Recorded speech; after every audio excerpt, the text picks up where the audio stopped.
Ce fut vers cette époque que Madame Veuve Dupuis eut l'honneur de lui faire part du mariage de Monsieur Léon Dupuis, son fils, notaire à Yvetot, avec Mademoiselle Léocadie Leboeuf de Bondeville.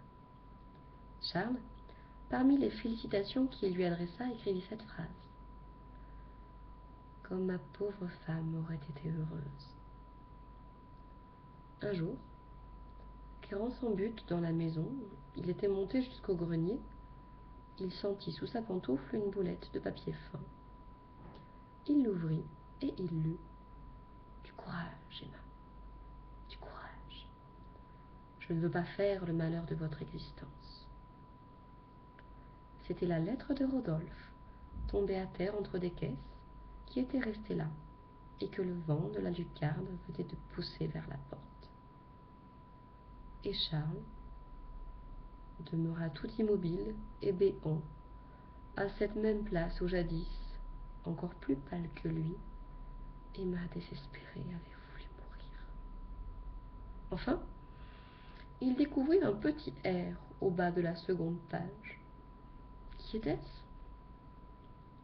Il se rappela les assiduités de Rodolphe, sa disparition soudaine, et l'air contraint qu'il avait eu en la rencontrant depuis 2 ou 3 fois. Mais le ton respectueux de la lettre l'illusionna. « Ils se sont peut-être aimés platoniquement, dit-il. » D'ailleurs, Charles n'était pas de ceux qui descendent au fond des choses. Il recula devant l'épreuve, et sa jalousie incertaine se perdit dans l'immensité de son chagrin. On avait dû, pensait-il, l'adorer. Tous les hommes à coup sûr l'avaient convoitée. Elle lui en parut plus belle, et il en conçut un désir permanent, furieux, qui enflammait son désespoir et qui n'avait pas de limite, parce qu'il était maintenant irréalisable. Pour lui plaire, comme si elle vivait encore, il adopta ses prédilections, ses idées.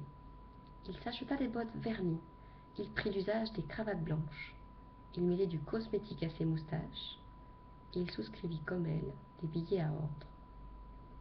Elle le corrompait par-delà le tombeau.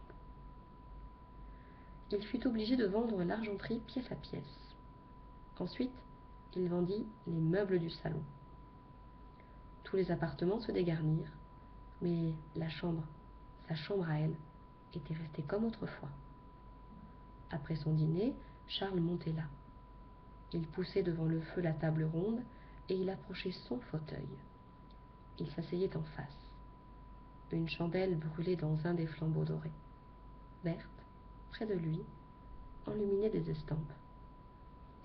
Il souffrait, le pauvre homme, à la voir si mal vêtue, avec ses brodequins s'enlacer et l'emmanchure de ses blouses déchirées jusqu'aux hanches, car la femme de ménage n'en prenait guère de souci. Mais elle était si douce, si gentille, et sa petite tête se penchait si gracieusement en laissant retomber sur ses joues roses sa bonne chevelure blonde, qu'une délectation infinie l'envahissait. Plaisir tout mêlé d'amertume, comme ces vins mal faits qui sentent la résine. Il raccommodait ses joujoux, lui fabriquait des pantins avec du carton, ou recousait le ventre déchiré de ses poupées.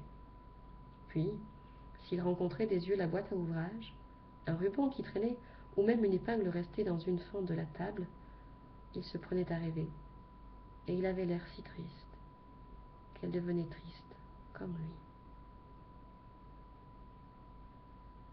Personne, à présent, ne venait les voir, car Justin s'était enfui à Rouen, où il était devenu garçon épicier, et les enfants de l'apothicaire fréquentaient de moins en moins la petite.